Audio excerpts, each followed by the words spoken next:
Revelações sobre as tentativas de desenvolver uma nova arma de guerra. Uma tecnologia capaz de controlar o clima e produzir desastres naturais. Mas será que o ser humano seria capaz de comandar as forças da natureza? Mito ou verdade? Ciência ou teoria da conspiração? Raios,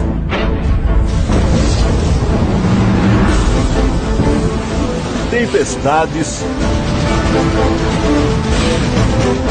furacões e terremotos.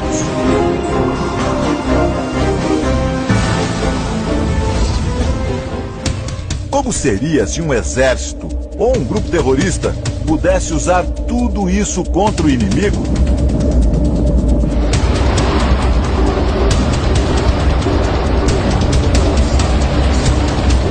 Será que isso já aconteceu?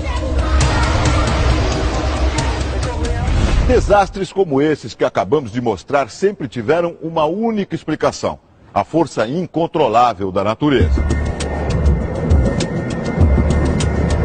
Agora surgem novas teorias sobre a ação humana por trás da destruição.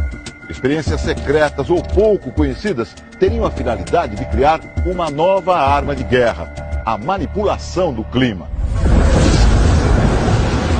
Uma tecnologia capaz de transformar, por exemplo, as ondas do mar num tsunami, como aquele do Japão, e com isso destruir uma cidade inteira.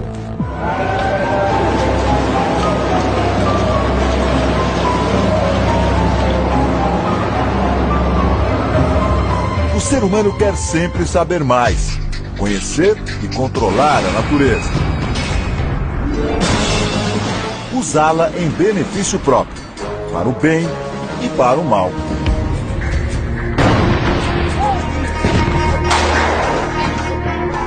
Por que não transformar em armas os desastres naturais?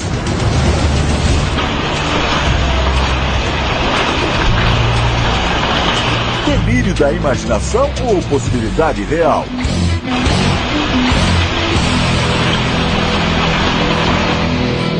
Quem poderia prever a dimensão de um ataque como o de 11 de setembro? E hoje, 10 anos depois, quem pode garantir que o homem não vai produzir uma nova arma? Uma arma climática? Chuvas, terremotos e ondas manipuladas já são reproduzidos em laboratórios, como aqui, neste tanque de provas da Universidade de São Paulo. Mas será que o ser humano conseguiria fazer isso em proporções reais, maiores, e utilizar essa capacidade como arma de guerra a serviço de nações e até de grupos terroristas?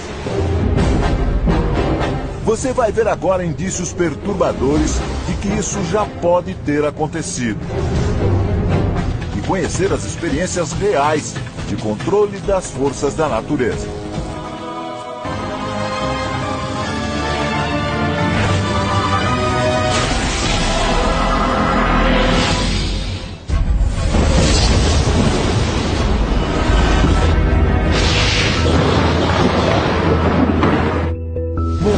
Do Novo México, Estados Unidos. Neste laboratório, um grupo de cientistas tenta aproveitar um dos mais fascinantes fenômenos da natureza: os raios. A ideia é interceptar e direcionar o raio. Os cientistas lançam rumo às nuvens de tempestade um foguete com um cabo fixado ao Sol. Veja o momento exato em que o raio atinge o foguete. Milhões de volts passam pelo cabo e vão direto para o chão. Neste outro laboratório, Greg Lay tenta produzir raios de forma controlada. Ele estuda os efeitos dos raios em aviões, casas e carros para torná-los mais seguros durante as tempestades. O cientista aciona a máquina e um raio se forma aos poucos.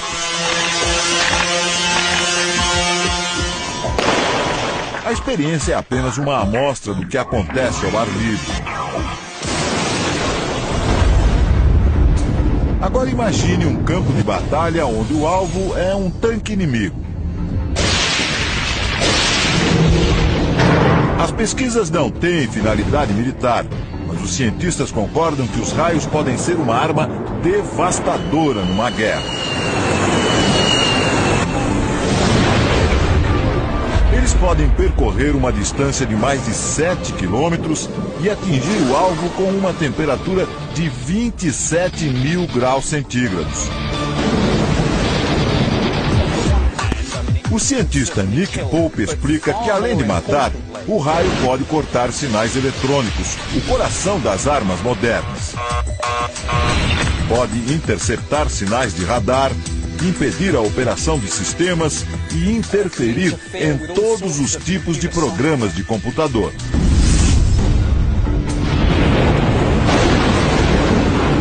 Mas será que o mundo alguma vez já foi atacado por uma arma construída a partir de uma força da natureza? Julho de 1976.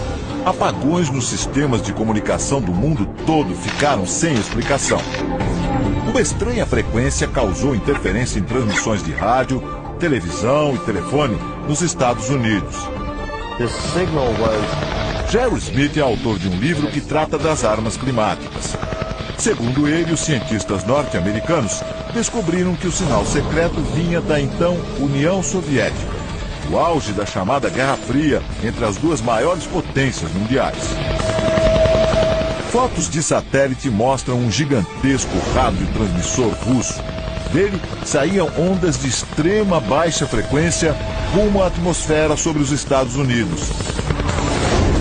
O sinal continuou a ser detectado até 1989. Mas por quê? O transmissor soviético funcionava como um grande radar e servia para verificar se havia mísseis americanos a caminho do país. Mas alguns pesquisadores suspeitam que algo mais sinistro estava no ar. No início da década de 80, um relatório do Departamento de Defesa americano dizia que a máquina russa interferia no clima e que teria o poder de alterar o padrão dos ventos no mundo todo. Será que o transmissor foi uma arma secreta entre União Soviética e Estados Unidos? O fato é que, nessa época, algo muito estranho aconteceu. De 1987 a 1992, o estado da Califórnia passou por uma das secas mais dramáticas da história. As lavouras secaram e o gado morreu. O preço dos alimentos subiu vertiginosamente e a população ficou aterrorizada. Os especialistas em clima disseram que a causa foram as altas temperaturas que impediram a entrada de umidade na região, um fenômeno fora do comum para a Califórnia. Normalmente, os ventos de grande altitude levam a umidade para a costa dos Estados Unidos. As setas indicam que os ventos sopram sempre para o leste. Durante a seca, os ventos mudaram subitamente de direção e se enfraqueceram. É claro que os soviéticos negaram tudo. Este professor de táticas militares diz que negar faz parte do jogo. Afinal, nenhum governo se sentiria confortável em admitir que deu início a uma guerra climática. Coincidência ou não, em 92 os Estados Unidos começaram a construir este enorme complexo de antenas no Alasca, como parte do projeto conhecido como HAARP.